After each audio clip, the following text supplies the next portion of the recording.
3장 1절에서 3절 말씀 세 절인데요. 우리가 한 목소리로 읽으면 좋겠습니다. 함께 읽도록 하겠습니다. 시작.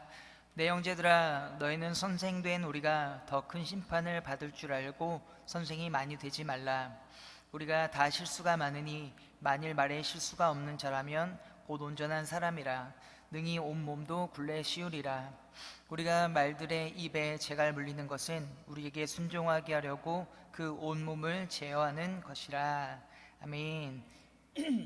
읽은 말씀은 하나님의 말씀입니다. 하나님의 뜻을 깨닫는 그런 귀한 은혜가 있으면 좋겠습니다.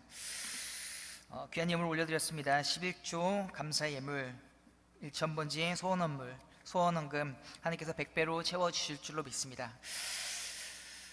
말씀 앞에 나가시기 전에 우리 오른손을 들고 함께 선포하고 나갔으면 좋겠습니다. 네, 아시겠죠 뭔지? 자, 잘 됩니다. 잘 되고 있습니다. 잘 될 일만 남았습니다. 안 되는 것이 기적입니다. 할렐루야. 네, 우리가 새벽마다 담임 목사님과 함께 외치는 귀한 믿음의 고백입니다. 그저 긍정적인 외침이 아닙니다. 하나님께서 함께 하시니 이렇게 된다라고 하는 믿음의 고백인 것입니다. 그런데 우리가 알아야 될 것은, 우리가 이렇게 고백할지라도 우리 삶 가운데 어려움이 없을까요? 그렇진 않죠. 그리고 우리 가운데 있는 어려움들이 사라질까요? 그렇지는 않습니다. 그런데 이것은 세상적인 기준에서 그렇다라고 하는 것입니다.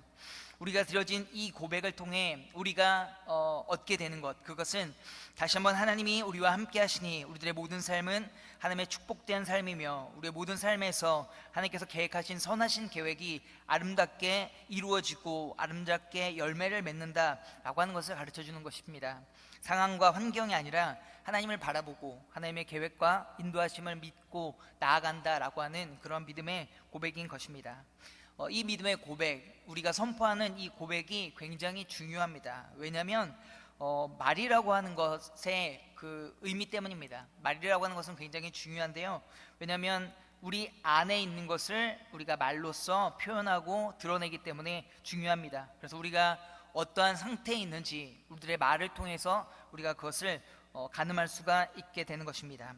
혹시나 우리 안에 부정적인 생각과 사고를 갖고 있다라고 한다면 우리들의 입술 가운데서 늘 불평과 불만, 악한 말들이 나오게 될 것입니다. 그래서 주변 사람들을 힘들게 하고 어렵게 하겠죠.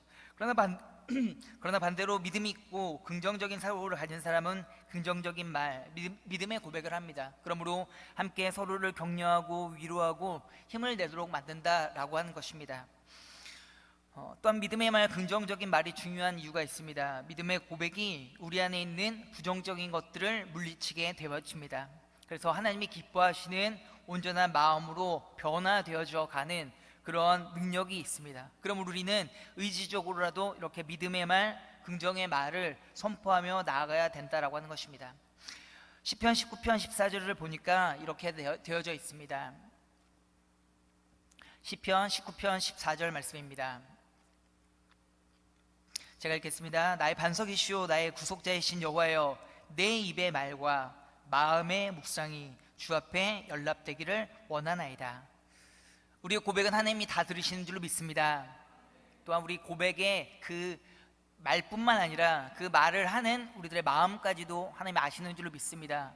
그럼 우리가 주 앞에 올려드리는 모든 고백들, 찬양과 기도와 선포, 이 모든 것들은 하나님께서 들으시고 그 마음까지도 모두 다 아시고 또 그것이 온전할 때 받아주신다라고 하는 것입니다.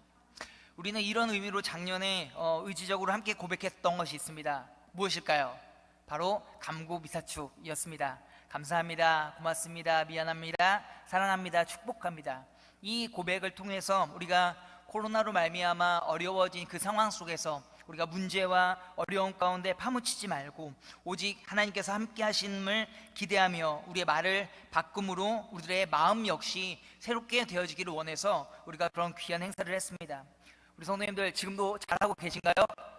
감고미사축 잘하고 계신가요? 네, 꼭 잘 해주시면 좋겠습니다. 그런데 이렇게 감고미사청만이라고 한다면 그것은 어떤 긍정적인 마인드를 갖자라고 하는 어떤 성공 법칙을 말하는 것과 비슷할 수도 있습니다. 그러나 우리는 그것과는 다른 이유가 있습니다. 무엇이냐면 우리의 고백은 성경을 근거로 하는 그런 고백이기 때문입니다. 성경에서 우리들에게 이렇게 말을 하고 또 이러한 마음을 가져야 된다라고 하는 것을 가르쳐 주기에 우리는 이런 고백을 하는 것입니다. 잠언 18장을 보면 이렇게 되어져 있습니다. 잠언 18장 20에서 21절인데요. 제가 읽겠습니다. 사람은 입에서 나오는 열매로 말미암아 배부르게 되나니 곧 그의 입술에서 나오는 것으로 말미암아 만족하게 되느니라. 죽고 사는 것이 혀의 힘에 달렸나니 혀를 쓰기 좋아하는 자는 혀의 열매를 먹으리라. 죽고 사는 것, 그것이 혀에 달려 있다. 우리들의 언어, 말에 달려 있다라고 말을 하고 있습니다.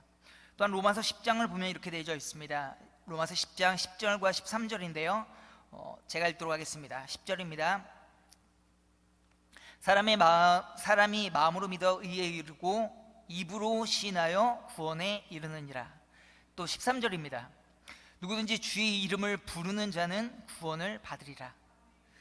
구원에 이르는 고백도 입술의 고백 가운데 있다라고 하는 것을 성경은 반복해서 강조하고 우리들 가운데 알려주고 있습니다. 왜냐하면 그 마음, 그 믿음이 그 입술로서 고백되어지기 때문입니다.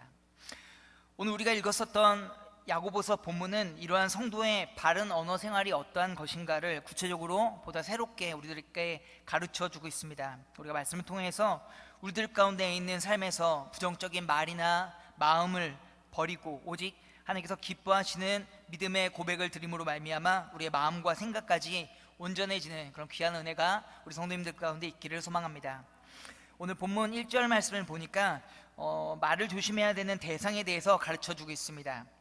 말을 누가 조심해야 될까요? 1절 말씀을 제가 잠시 읽어드리겠습니다.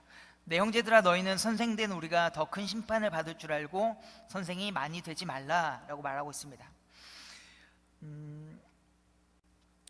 저를 포함하여 성도님들 그리고 성도님들 앞에서 리더의 역할을 감당하신 분들 가운데 당부하고 있는 말씀입니다. 선생, 즉 리더가 된다라고 하는 것, 그것은 굉장히 영광스러운 일임과 동시에 무거운 책임이 따르는 그런 자리다라고 하는 것을 가르쳐 주는 것입니다. 왜냐하면 우리가 말씀을 맡은 자로서 특별히 영혼을 이끌어주는 그런 리더의 역할을 감당하는 사람이라면 그것이 교육자건, 신방사역자건, 중직자건, 목자건, 전도회장이건, 임원, 교사 어떠한 역할이든지 우리가 앞장선 사람이라고 한다면 그 앞장선 사람에게는 어떠한 권한과 권위가 주어집니다. 그러므로 그가 하는 말들에는 분명히 무거운 역할이 주어진다라고 하는 것입니다. 그러므로 리더들이 하는 말, 영향력이 있는 그 말 때문에 또 그 리더를 따르는 자들이 은혜를 받기도 하고 혹은 상처를 받기도 한다라고 하는 것이죠. 그러므로 앞에 선 자는 분명히 더욱더 말에 책임이 있고 그러므로 더 그것을 조심하며 나가야 된다라고 하는 것입니다. 그런데 이렇게 말씀했을 때 옳았구나 그러면 나는 역량이 안 되니 내려놔야 되겠다라고 생각하시는 분은 속히 그 마음을 접으시기 바랍니다. 자, 여기서 이렇게 말을 하는 것, 그것은 그렇다면 앞선 자로서 합당한 말을 하고 또한 그 역할을 제대로 감당하는 그런 말을 해야 된다라고 하는 것을 강조하고 있는 것이죠. 그러므로 우리가 무슨 말을 하건 누구를 대하건 죽게 하듯하며 우리가 은혜롭고 온전한 말로서 사람들을 이끌어 주어야 된다라고 하는 것입니다. 지금 사회를 보면 선생을 잃은 세대다라고 그렇게 말들을 합니다. 무슨 말이냐면 기본적으로 선생님이라고 부르는 학교에 계신 분들 그런 교권이 힘을 많이 잃었다라고 합니다. 아이들에게 소신껏 가르치고 아이들을 소신껏 이끌려고 해도 어떤 규제와 규율 때문에 그렇게 하지 못하는 그런 부분들이 참 많이 있다라고 합니다. 그래서 교사 선생님들의 말이 이전과 같이 무게 있게 받아들여지지 않고 오직 아이들 가운데는 학교를 그저 앞으로 다음 학교로 진학되어야 될 그런 과정으로서 혹은 직장과 성공을 위해서 필요한 어떤 발판 정도로만 생각하는 그런 생각들이 있습니다. 그러므로 선생님들에 대한 존경과 그런 경외심들이 참 부족해졌습니다. 그 결과 학교뿐만 아니라 사회 전반적으로 어른이 없는 그런 시대가 되어져 버린 것들을 보게 되어집니다. 어른에 대한 공경도 배려도 없고, 어른들 역시 그런 상황 속에서 우리 다음 세대나 그 어린 사람들에게 진심 어린 바른 이야기들을 해줄 수 있는 기회나 혹은 그런 마음조차 우리가 갖지 못하는 그런 상황이 되지 않았나 생각이 되어집니다. 그래서 아이들은 계속해서 진짜 어른에 대한 그런 갈급함을 느끼게 되는 것들을 보게 되어집니다. 사랑하는 성도 여러분, 우리 다음 세대에게는 믿음의 어른이 필요한 줄로 믿습니다. 온전한 믿음의 고백, 믿음을 가르쳐주고 정말로 삶에 정말로 필요한 것들을 이야기해 줄 수 있는 그런 사람들이 필요합니다. 그것을 우리 믿는 어른들이, 믿는 장년들이 그 일들을 감당해야 될 줄로 믿습니다. 또한 교사와 앞선 자로서 연약한 믿음이 있는 자들에게 그렇게 고백할 수 있는 사람이 되어야 됩니다. 그럼 우리 입술 속에는 늘 믿음의 고백, 긍정의 고백, 그리고 잘못된 것을 바로 잡아줄 수 있는 그런 리더와 어른으로서의 역할들이 우리들에게 필요하다라고 하는 것입니다. 그러므로 많이 선생이 되려고 하지 말라라고 하는 그 말 속에 우리가 선생과 리더가 되었다면 그 자리에 합당한 말과 행동을 해야 된다라고 하는 것을 가르쳐주고 있는 것입니다. 또한 오늘 말씀은 2차적으로는 모든 그리스도인들에게 주는 말씀이기도 합니다. 말을 조심해야 합니다. 그렇게 여기서는 말씀하고 있는데요. 왜냐하면 우리가 말실수를 참 많이 하기 때문입니다. 그런데 여기서 말실수라고 하는 단어, 그거는 2절 말씀을 보니까 이렇게 나와 있습니다. 우리가 다 실수가 많으니 만일 말에 실수가 없는 자라면 곧 온전한 사람이라 능히 온몸도 굴레 씌우리라.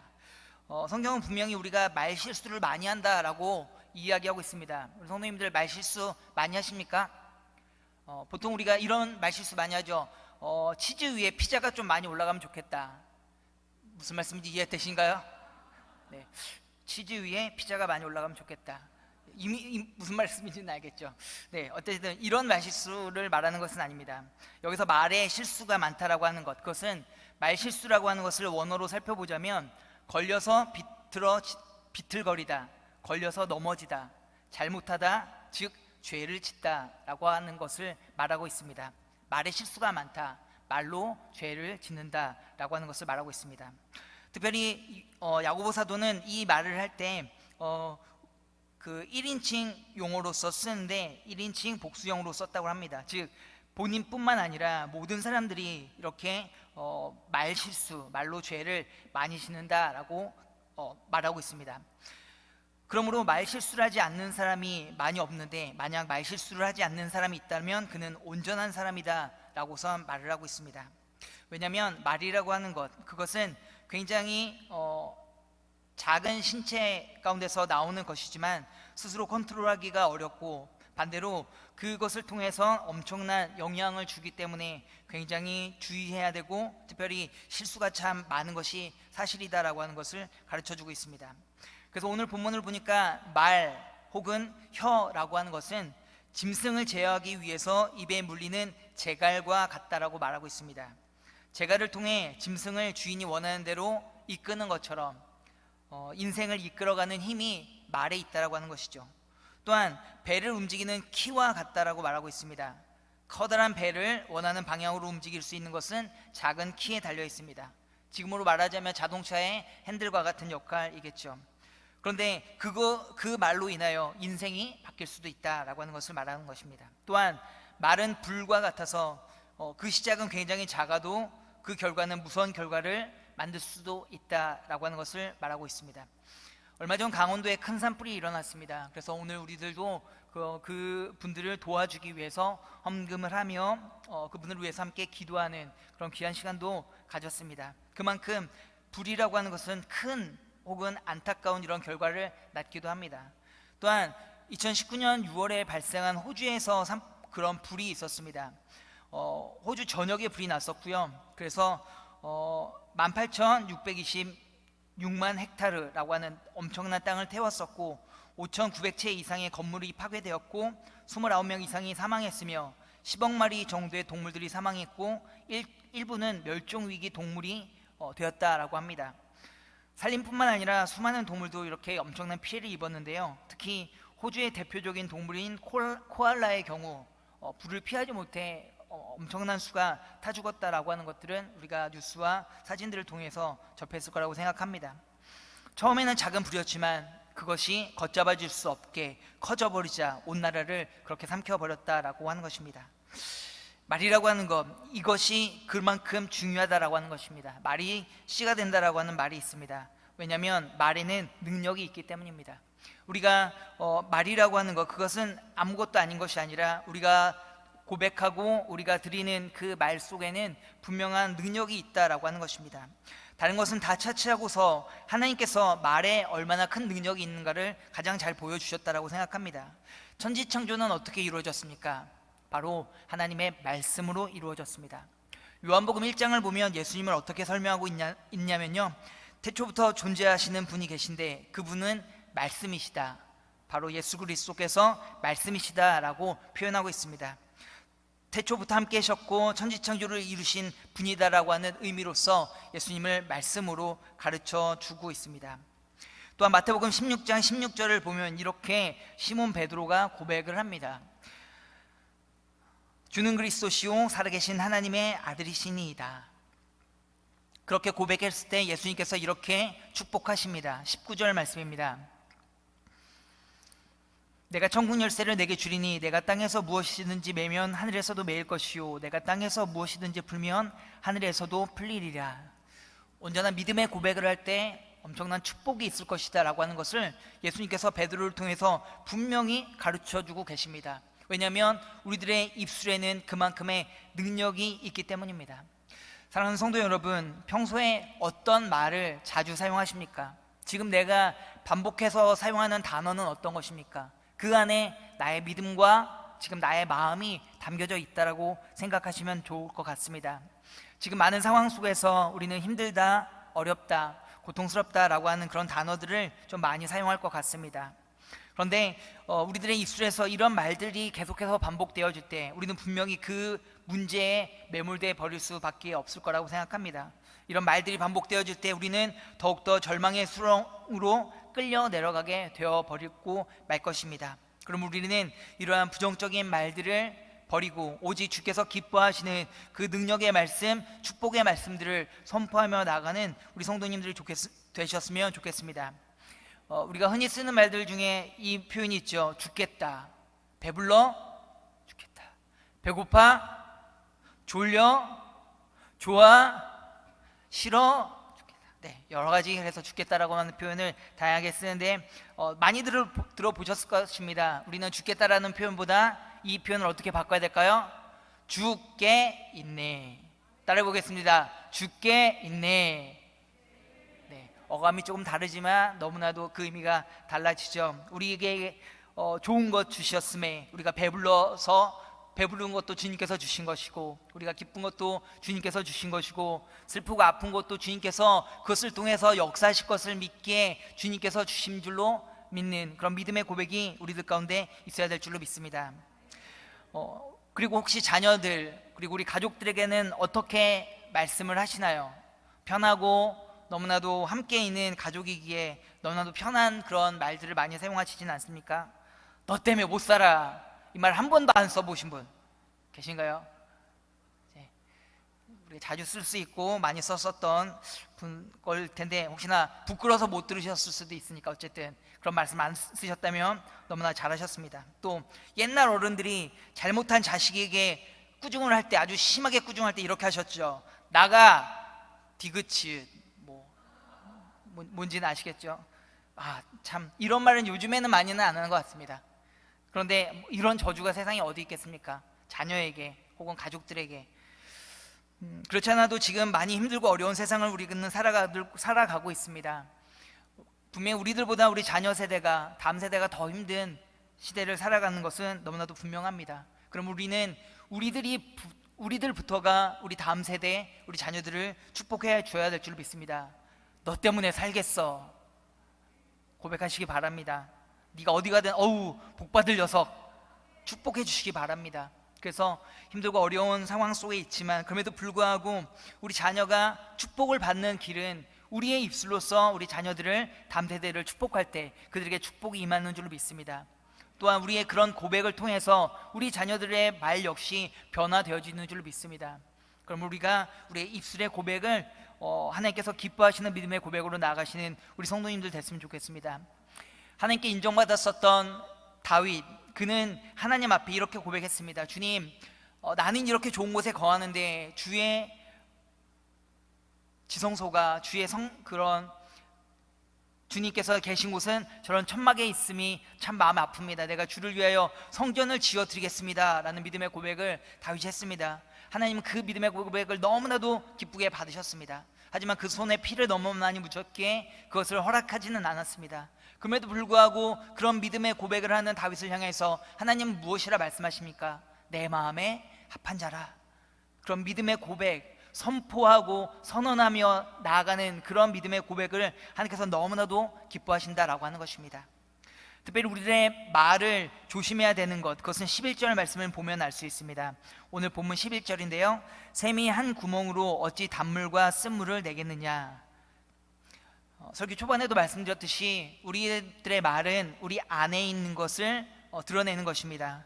하나님 앞에 축복과 은혜를 많이 누리고 있는 사람에게는 축복과 은혜가 나오겠고요, 그것이 없는 사람에게는 그것이 나오기가 어렵겠죠. 복음을 전할 때 우리는 내가 만난 예수 그리스도를 증거합니다. 내가 예수님을 만나니 이렇게 좋아, 예수님이 이런 분이셔야 전할 수 있습니다. 그러나 전도를 하려고 해도 내가 예수님을 만난 경험이 없다면 어찌 전하겠습니까? 우리 안에 악한 것이 있을 때는 악한 것이 나오고 선한 것이 있을 때는 선한 것이 나온다라고 하는 것입니다. 그래서 14절에서는 이렇게 우리들에게 말씀하십니다. 그러나 너희 마음속에 독한 시기와 다툼이 있으면 자랑하지 말라. 진리를 거슬러 거짓말하지 말라. 우리 마음속에 시기와 다툼, 독한 시기와 다툼, 이런 악한 것들이 많이 있다면 차라리 말을 하지 말라라고 말씀하십니다. 그것을 좋게 포장하려고도 하지 말라, 거짓말하지 말라, 그것을 통해서는 선한 것이 나올 수 없다라고 말을 하고 있습니다. 왜냐하면 그것은 15절과 16절에 이렇게 말하고 있습니다. 이러한 지혜는 위로부터 내려온 것이 아니요 땅 위의 것이요 정욕의 것이요 귀신의 것이니 시기와 다툼이 있는 곳에는 혼란과 모든 악한 일이 있습니다. 그래서 우리의 마음과 영혼을 우리가 돌아보아 우리 입술의 고백이 늘 온전한가 온전하지 않은가를 늘 우리가 점검을 해야 되는 것입니다. 그래서 혹시나 지금 나의 영적인 상태와 나의 마음의 상태가 온전치 못하다면 나의 말을 줄이고 더욱더 기도하시기를 바랍니다. 그럴 때 정말로 하나님께서는 우리들 가운데 역사하사 우리들의 마음을 새롭게 하시고 우리들의 고백을 바꿔주실 줄로 믿습니다. 우리들에게 축복해 줄 수 있는 말, 사랑할 수 있는 그런 말들이 얼마나 많은지 모릅니다. 요한 3서 1장 2절을 보면 이렇게 나와 있습니다. 사랑하는 자여, 내 영혼이 잘된 같이 내가 범사에 잘되고 강건하기를 내가 간구하노라. 제가 결혼식 때 저희 아내를 위해서 불러줬던 그런 노래 가사이기도 한데요, 우리가 이렇게 말씀 안에서도 참 많이 고백하고 축복해 줄 수 있는 말들이 참 많이 있습니다. 그러나 그런 말들과 그런 고백이 아닌 그런 다툼과 시기로의 그런 말들을 한다면 그것은 하나님께서 기뻐하시지 않는다라고 하는 것입니다. 그럼 우리는 입술의 고백이 온전해지기 위해서 하나님 앞에 나아가야 됩니다. 특별히 오늘 본문 17절 18절을 보니까 이렇게 나와 있습니다.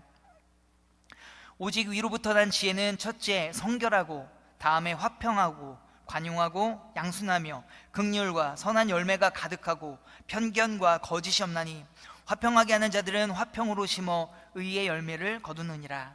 아멘. 참 우리가 우리 안에 이런 것들이 가득하면 너무나도 좋겠습니다. 그런데 이것을 어떻게 얻느냐, 그것은 17절 초반절에 나와 있죠. 위로부터 난 지혜다라고 말하고 있습니다.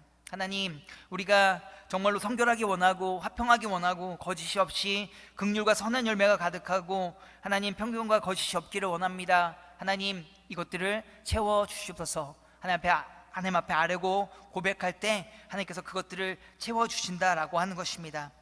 특별히 이 말씀은 갈라디아서에 있는 성령의 9가지 열매와 굉장히 흡사한 그런 열매들입니다. 갈라디아서 5장 22절에서 23절 보니까 오직 성령의 열매는 사랑과 희락과 화평과 오래 참음과 자비와 양성과 충성과 온유와 절제니 이 같은 것들을 금지할 법이 없느니라 라고서 말씀하고 있습니다. 사회와 오자 양충 온절, 이 9가지 성령 열매를 우리가 맺어야 된다라고 하는 것입니다. 그렇다면 성령의 열매를 맺기 위해서는 우리가 어떻게 해야 될까요? 바로 성령 충만해야 된다라고 하는 것입니다. 우리가 시기와 질투가 가득하고 악이 우리 안에 가득할 때 우리는 말을 닫고 우리가 입을 닫고 하나님 앞에 온전히 기도하며 나아갈 때 무엇이라 기도해야 되느냐? 하나님, 성령 충만함을 주시옵소서. 내 안에 의의 열매를 맺게 하여 주시옵소서. 그래서 내 입술 가운데 더러운 것이 나오지 아니하고 오직 하나님이 기뻐하시고 온전하신 뜻을 이루어드리는 그런 귀한 믿음의 고백을 할 수 있는 우리가 될 수 있도록 도와주시옵소서. 그렇게 고백할 수 있는 우리 모든 성도님들 되시기를 간절히 소망합니다. 말씀을 맺겠습니다. 오늘 야고보서는 말이라고 하는 것이 너무나도 중요한데 그런 말로써 우리가 죄를 짓지 말아야 된다라고 하는 것을 말씀해 주셨습니다. 특별히 우리 가운데 시기, 질투, 죄악이 가득할 때는 잠잠히 기도하라. 특별히 의의 열매를 맺도록, 성령의 열매를 맺도록 성령의 충만함을 위해서 우리가 기도해야 된다. 그럴 때 하늘로부터 내려주는 그 은혜로 말미암아 우리들의 마음이 바뀌고 우리들의 말이 바뀌게 된다라고 하는 것을 말씀해 주셨습니다. 언제나 축복의 말로써 하나님이 원하시는 평강을 이루시는 우리 모든 우정의 가족들 되시기를 간절히 소망합니다.